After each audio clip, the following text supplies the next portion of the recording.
Samsung TV అండి. So model వచ్చేసి UA32FH4003R. So fault వచ్చేసి ఇక్కడ చూపిస్తున్నాను చూడండి. సో మోడల్ నెంబర్ వచ్చేసి UA32FH4003R.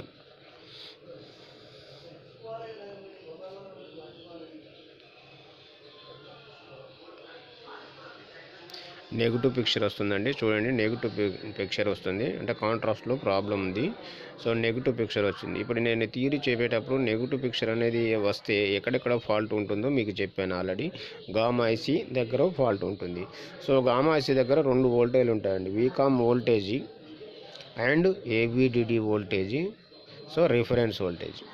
ఈ 3 రకాల వోల్టేజ్లు మనకు అక్కడ ఉంటాయి. అంటే ఏబిడి కాడ ఎంత ఉంటుందో రిఫరెన్స్ కాడ కూడా అంతే వోల్టేజీ ఉంటుంది. సో ఇక్కడ నేను చెక్ చేస్తున్నాను. నేను చెక్కింగ్ చేసినప్పుడు చూడండి. సో ఇప్పుడు నెగిటివ్ పిక్చర్ అనేది ఈ విధంగా ఉందండి చూడండి.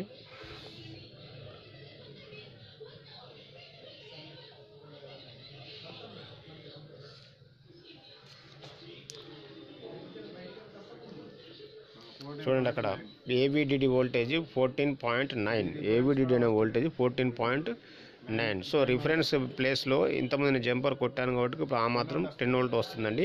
సో అది కాస్త డ్రాప్ అయిపోతుంది. సో అదేవిధంగా వీకామ్ వోల్టేజ్ చూడండి 6.4 వోల్ట్. సో ఇక్కడ మనకు రిఫరెన్స్ దగ్గర మనకు ఇక్కడ 14.9 వస్తుంది కదా. ఇక్కడ ఏబిడి అనేది అక్కడ కూడా అంతే సేమ్ రిఫరెన్స్ అంటే చూసుకోవడమే. సో ఆ విధంగా మనకు 14 రావాలి. సో అందువల్ల రాలేదు కనుక ఇప్పుడు నేను ఇక్కడ ఏం చేశాను, జంపర్ వేసాను చూడండి. ట్యూజర్తో నేను జంపర్ చూస్తున్నాను. అది ఇమేజ్ రూపంలో కూడా నీకు చూపిస్తానండి. సో ఒక క్లారిటీ లేదు అంటే ఒక ఇమేజ్లో చూడండి. నేను ఇక్కడ ఇమేజ్ కూడా పెట్టాను. సో అది 14 వోల్ట్ 2 ప్లేస్లలో ఉండాలండి. ఏబిడిడి వోల్టేజ్ రిఫరెన్స్ దగ్గర ఉండాలి, ప్లస్ మెయిన్ సప్లై కాడ కూడా 14 వోల్ట్ ఉండాలి. So AVDD voltage. So image చూడండి. Jumper point reference to AVDD jumper point కొట్టాను. సో ఆ విధంగా నేను జంపర్ వేసిన వెంటనే మనకు పిక్చరు సో ఓకే అయిపోతుందండి.